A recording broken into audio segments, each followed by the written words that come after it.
I always thought my marriage would end with a whimper, not with me hiding behind my own kitchen door listening to my wife plan my financial ruin.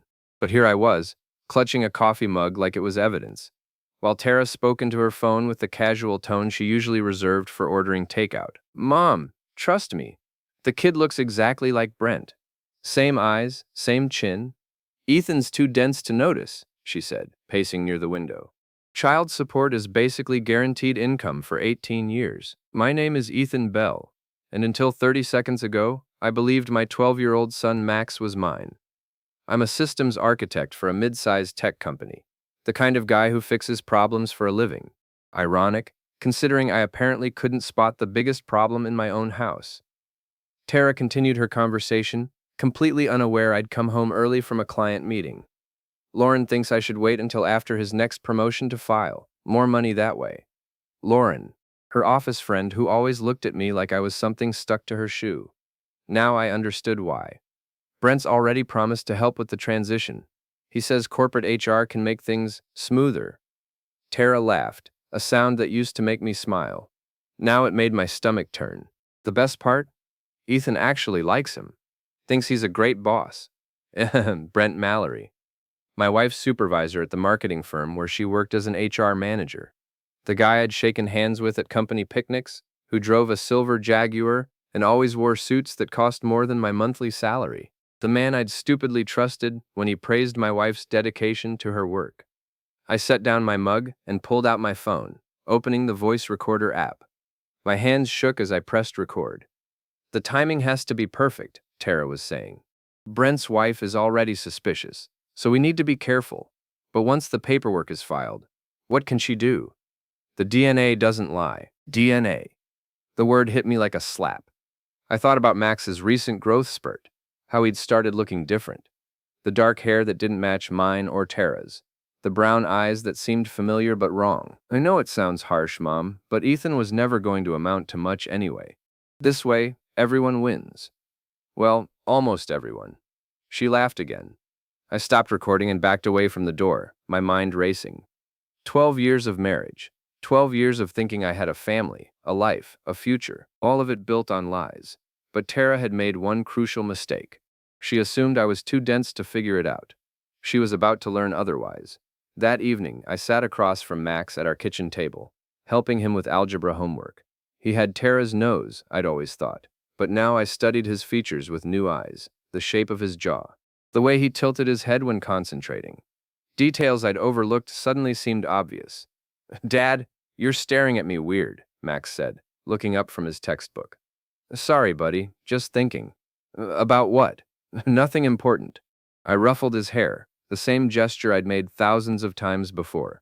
But now it felt different, uncertain. Tara walked in from the living room, phone still glued to her ear. I have to work late again tomorrow, she announced, covering the speaker. Big project with Brent. Of course you do, I said. She gave me a sharp look.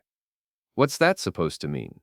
Nothing. Just seems like you've been working a lot of late nights recently. That's what happens when you care about your career, Ethan. Some of us have ambition. Max shifted uncomfortably in his chair. He hated when we argued, which had been happening more frequently over the past few months. Now I understood why. Tara was building her exit strategy, and I was apparently the only one who didn't know it. After Max went to bed, I sat in my home office staring at my computer screen. I'd started a dozen different internet searches, DNA testing, divorce lawyers, paternity fraud. Each search felt like stepping off a cliff. My phone buzzed with a text from my friend Samir. Beer tomorrow. You sound like you need it. Samir worked in cybersecurity and had been my closest friend since college. If anyone could help me navigate this mess, it was him. I texted back, definitely, I'll explain tomorrow.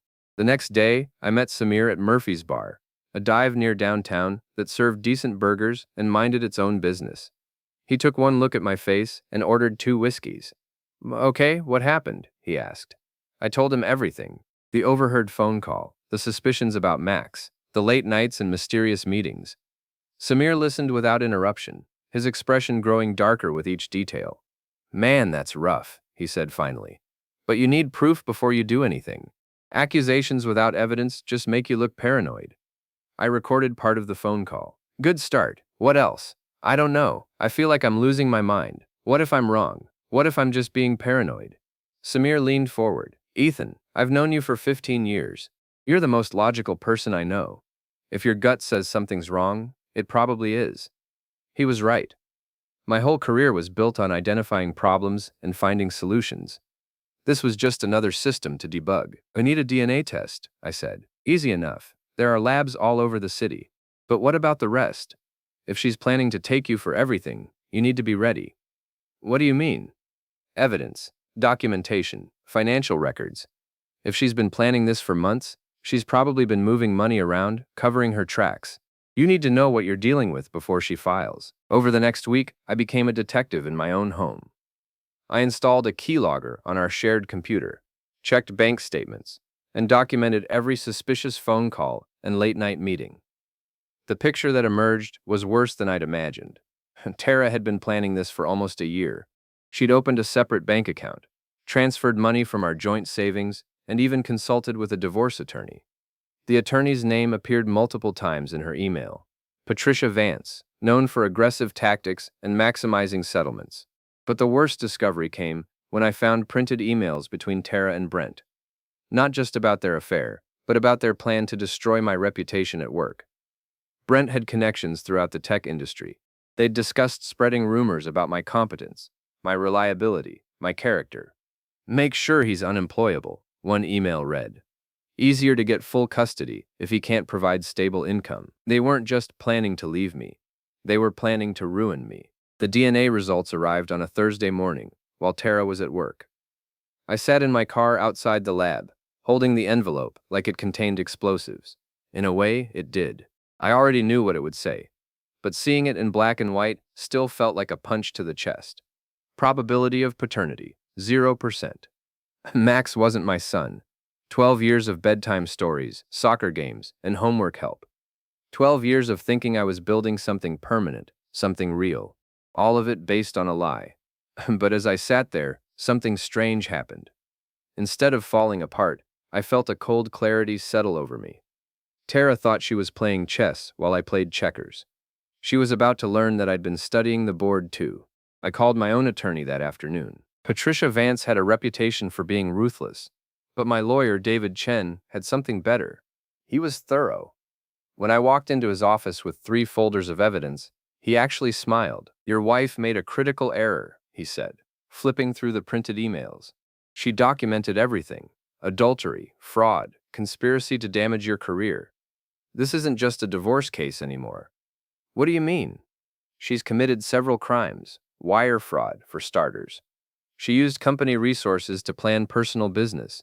Then there's the money she moved from your joint accounts without disclosure. And this plan to sabotage your career? That's criminal conspiracy. I felt something I hadn't experienced in weeks. Hope. What's our next move? We file first, today.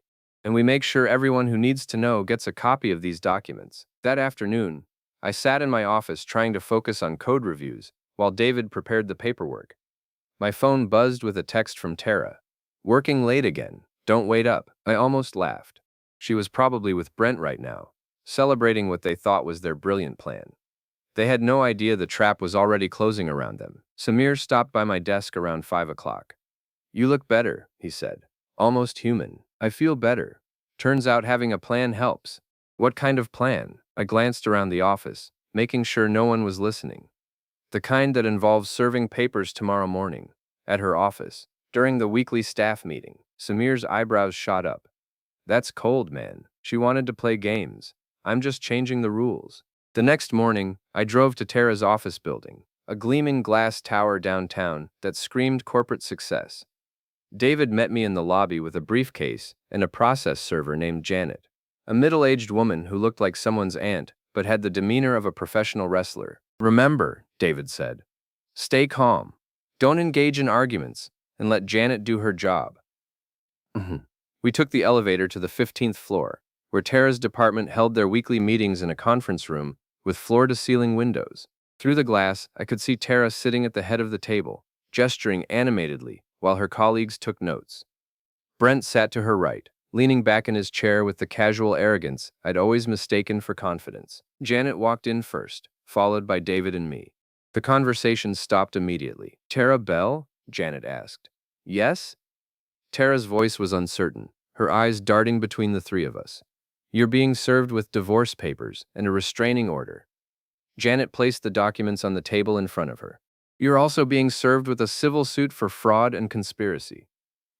The color drained from Tara's face. Around the table, her colleagues sat frozen, unsure whether to leave or stay. Ethan, what are you doing? Tara's voice was barely a whisper. What I should have done months ago, I said. Taking out the trash. Brent started to stand. Now wait just a minute. Mr. Mallory, David interrupted. You're also named in the civil suit. Janet? Janet placed another set of papers in front of Brent. You're being sued for alienation of affection, conspiracy to commit fraud, and intentional interference with business relations. Brent's face went pale. This is ridiculous. You can't prove anything. I pulled out my phone and played the recording of Tara's conversation with her mother. Her voice filled the conference room. The kid looks exactly like Brent. Same eyes, same chin. Ethan's too dense to notice. The silence that followed was deafening. Around the table, Tara's colleagues stared at her with expressions ranging from shock to disgust. Lauren, her supposed friend, actually scooted her chair away. The DNA test confirmed it, I said, my voice steady. Max isn't my son. But you already knew that, didn't you, Brent? Brent's mouth opened and closed, like a fish out of water. Tara buried her face in her hands. There's more, David said, opening his briefcase. Copies of emails detailing their plan to sabotage Mr. Bell's career, evidence of financial fraud, and documentation of company resources being used for personal business. He distributed copies to everyone at the table, including the department head, who looked like he wanted to crawl under his chair. This meeting is over, the department head said, standing abruptly. Everyone out, now. As people filed out of the conference room, shooting glances at Tara and Brent, I felt a satisfaction I hadn't experienced in months. But this was just the beginning. That evening, I sat with Max in our living room, trying to figure out how to explain what was happening. He'd been quiet since coming home from school, sensing the tension that had been building for weeks. Dad, are you and Mom getting divorced? He asked suddenly. The directness of the question caught me off guard. Yes, buddy, we are. Is it because of me? My heart almost broke. No, Max. This has nothing to do with you. Your mom and I, we just can't live together anymore. But I'll still see you, right? Every day, I promised. Nothing's going to change that. It was a promise I intended to keep, regardless of what the DNA test said. Max might not be my biological son, but he was still the kid I'd raised, the one who came to me with nightmares and homework problems. Biology was just genetics. Family was something else entirely. My phone rang. Tara's number. We need to talk, she said when I answered. I think we've said everything we need to say. Ethan, please, I can explain. Explain what? The affair? The fraud? The plan to destroy my career? Which part needs explaining? It's not what you think. It's exactly what I think. You got caught, Tara. Accept it and move on. What about Max? What about him? He's not your son. I know, but he's still my kid. And unlike you, I don't abandon family when it becomes inconvenient. The silence stretched between us. Finally, Tara spoke again, her voice smaller than before. What happens now? Now you face the consequences. You wanted to play hardball, so that's what we're doing. No more games, no more lies, no more second chances. I hung up and turned off my phone. Tomorrow would bring new challenges, but tonight, I was going to focus on what mattered. Being there for Max and rebuilding the life Tara had tried to destroy. The fallout from the conference room confrontation spread through Tara's company like wildfire. By Monday morning, she'd been placed on administrative leave pending an internal investigation. Brent fared even worse. His wife Felicia had received copies of all the evidence, and according to office gossip, she'd filed for divorce within hours. I learned this from Lauren, of all people. She called me Tuesday evening, her voice shaky with panic. Ethan, I need to talk to you, she said. I don't think we have anything to discuss. Please, I have information you need to know. Against my better judgment, I agreed to meet her at a coffee shop near my office. She looked terrible. Dark circles under her eyes, hair unwashed, the kind of appearance that suggested she hadn't slept in days. Tara's planning something, she said without preamble. She's not going down without a fight. What kind of something? She's been talking to people at your company, spreading rumors, saying you're unstable, that you threatened her, that you're not fit to be around Max. I felt my jaw tighten. And you're telling me this because? Because I'm scared. She's lost everything. Her job, her reputation, Brent. She's talking about making you pay for ruining her life. She ruined her own life. I know that. You know that. But Tara, she's not thinking clearly anymore. She blames you for everything. Lauren leaned forward, lowering her voice. She's been asking questions about your work schedule, your routines. She knows you pick up Max from school on Wednesdays. She knows you go to Murphy's bar on Friday nights. A chill ran down my spine. Are you saying she's planning to hurt me? I don't know, maybe. She's been talking to some guy, someone she knew before she married you. He's been giving her advice about how to handle the situation. What guy? I don't know his name, but he's been in trouble before. Legal trouble. I stared at Lauren, trying to process what she was telling me. Why are you warning me? I thought you were her friend. I was. But this has gone too far. I never signed up for whatever this is becoming. That night, I called Samir and told him about the conversation. He listened without interruption, then let out a low whistle. Man, this is getting serious. You need to be careful. I am being careful. No, I mean really careful. Security cameras, different routines, maybe even a bodyguard. You think it's that bad? I think a woman who's lost everything and blames you for it is capable of anything. Don't take chances. The next morning, I installed a security system at my house. Cameras, motion detectors, the works. I also changed my routine, varying my routes to work and Max's school. It felt paranoid, but Lauren's warning had shaken me more than I wanted to admit. The paranoia proved justified when I got home from work Thursday evening to find my back door jimmied open. Nothing was missing, but someone had clearly been through my house. Drawers pulled out, papers scattered, my home office turned upside down. I called the police, but they were less than helpful. No signs of forced entry from the front, nothing stolen, no witnesses. They took a report and suggested I change my locks. Probably just kids, the responding officer said. Happens all the time. But I knew better. This wasn't random. Someone had been looking for something specific, probably evidence related to the divorce case. I called David immediately. We need to accelerate the timeline, I told him. She's getting desperate. I agree. I've been in touch with the prosecutor's office about the fraud charges. They're interested, but they want more evidence. What kind of evidence? Financial records, communications, anything that shows intent to defraud. The problem is, most of what we have is circumstantial. What about the recorded phone call? It helps, but it's not enough for criminal charges. We need something more concrete. That's when Samir made a suggestion that changed everything. What if we gave her the opportunity to incriminate herself? He said when I called him that evening. What do you mean? Set up a meeting, get her talking, record the conversation. That's entrapment. No, it's not. Entrapment is when law enforcement induces someone to commit a crime they wouldn't normally commit. This is just documenting crimes she's already committed. It's risky. Everything's risky now. But at least this way, you're controlling the situation instead of just reacting to it. I spent the weekend thinking about Samir's suggestion. The more I considered it, the more sense it made. Tara was already coming after me. At least this way I could be ready for her. Monday morning, I sent her a text. We need to talk about Max, coffee shop on 5th Street, 2 p.m. She responded immediately. Finally ready to be reasonable? Something like that. I arrived at the coffee shop early, choosing a table in the back corner where we could talk privately. I'd activated the recording app on my phone and placed it face down on the table between us. Tara walked in exactly on time, looking better than I'd expected. She'd clearly made an effort with her appearance. Professional clothes, perfect makeup, hair styled like she was heading to a job interview. But her eyes gave her away. They were hard, calculating. The eyes of someone who'd already decided what she was willing to do to win. Thank you for agreeing to meet, she said, sitting across from me. This is about Max, nothing else. Of course, she folded her hands on the table. I think we can work something out that benefits everyone. I'm listening. You drop the fraud charges and the civil suit. In exchange, I won't pursue full custody or maximum child support. Generous of you, considering he's not my son. Her mask slipped for just a moment. Biology isn't everything, Ethan. You raised him. You love him. That should count for something. It does. That's why I'm not walking away. But you could make this easier on everyone, including Max. How? Drop the charges. Accept a reasonable custody arrangement. Move on with your life. And if I don't, The mask came off completely. Then things get complicated, for everyone. Is that a threat? It's reality. You've already cost me my job, my reputation, my future. Did you really think I'd just accept that and disappear quietly? I didn't cost you anything.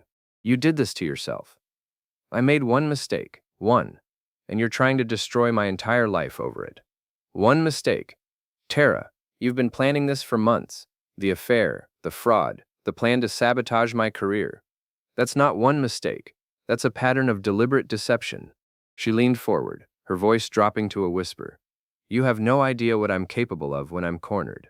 Actually, I think I do. I reached for my phone, stopping the recording. I had what I needed. This conversation is over, I said, standing up. Sit down, Ethan. We're not finished. Yes, we are. As I walked toward the door, she called after me. You'll regret this. I promise you that. I didn't look back. The recording was everything David had hoped for, and more. Tara's threats, her admission of guilt, her complete lack of remorse. It painted a picture of someone who was dangerous and unrepentant. This changes everything, David said after listening to the entire conversation. The prosecutor will definitely move forward now. What about Max? The custody situation is more complicated, but this recording helps there too. It shows she's more concerned with revenge than with what's best for the child. When do we move? Soon. But first, we need to make sure you and Max are safe. Her threats weren't idle. She meant every word. That evening, I sat Max down for another difficult conversation. He was getting used to these talks, which broke my heart, but he needed to know what was happening. We're going to stay at Uncle Samir's house for a few days, I told him. Why? Because things with your mom are getting complicated, and I want to make sure you're safe. Is Mom going to hurt us?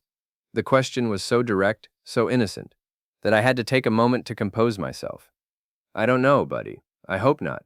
But I'm not taking any chances. What about school? You'll still go to school. Uncle Samir's house is only 20 minutes away. I'll drive you every morning. Max nodded, accepting the situation with the resilience that constantly amazed me. Can I pack my Xbox? Of course. We moved to Samir's place that night, bringing enough clothes and belongings for a week. Samir had set up the guest room for Max and offered me the couch, but I was too wired to sleep anyway. Any word from Tara? He asked as we sat in his kitchen drinking coffee at midnight. Nothing since the meeting, but that might be worse than hearing from her. What do you mean? When Tara gets quiet, it usually means she's planning something. My phone buzzed with a text from an unknown number. Last chance to make this easy. I showed it to Samir. Looks like she's not staying quiet after all. You should forward that to your lawyer. Already done. The next morning brought more bad news. I arrived at work to find my boss, Vicky, waiting in my office with an HR representative I didn't recognize. Ethan, we need to talk, Vicky said, closing the door behind them. What's this about? We've received some concerning reports about your behavior. Allegations that you've been unstable, threatening, possibly dangerous. My stomach dropped. From who? I can't reveal the source, but the allegations are serious enough that we need to conduct an investigation. This is about my divorce, isn't it? We can't discuss the specifics, but you're being placed on administrative leave pending the outcome of our investigation. I felt the walls closing in. Tara was systematically destroying every aspect of my life, and there didn't seem to be anything I could do to stop her. How long? That depends on what the investigation reveals. I cleaned out my desk in silence, acutely aware that my colleagues were watching from their cubicles. By the time I reached the parking garage, my phone was buzzing with texts from coworkers who'd heard the news. I called David immediately. She's escalating, I told him. We need to move now. I agree. The prosecutor is ready to file charges. We just need to coordinate with the police. What about my job? One thing at a time. Once the criminal charges are filed, it'll be clear who the real victim is here. That afternoon, while Max was at school, Samir and I drove back to my house to pick up more clothes. We were in my bedroom when we heard the sound of a car pulling into the driveway. Expecting someone? Samir asked. No. We looked out the window to see Tara's car parked behind mine, blocking me in. She got out of the driver's seat, followed by a man I didn't recognize. Tall, muscular, with the kind of face that suggested he was comfortable with violence. Who's the boyfriend? Samir asked. I don't know, but Lauren mentioned she was talking to some guy with a criminal record. We should call the police. Already dialing. But before I could complete the call, my phone rang. Tara's number. Come outside, Ethan. We need to finish our conversation. I'm not going anywhere. Then we'll come to you. Through the window, I watched as the man walked around to the back of the house. Tara stayed by the car, phone pressed to her ear. You can't hide forever, she said. And you can't protect Max from the truth indefinitely. What truth? That his real father wants to meet him. My heart stopped. Brent? Not Brent, you idiot. Do you really think I'd limit myself to one affair? Max's father is someone who actually cares about him, someone who can provide for him. The pieces clicked into place.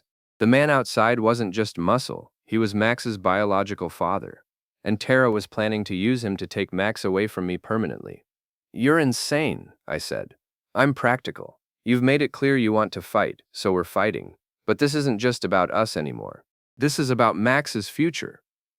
I heard glass breaking downstairs. They were inside the house. Samir, we need to go, now.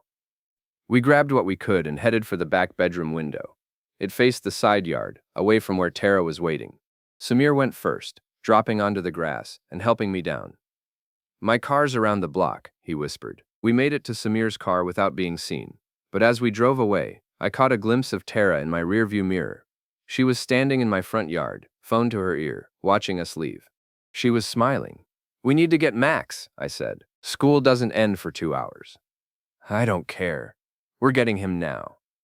But when we arrived at Max's school, the principal was waiting for us in the office. And I'm sorry, Mr. Bell, but Max has already been picked up. By who? His mother. She had all the proper identification and paperwork.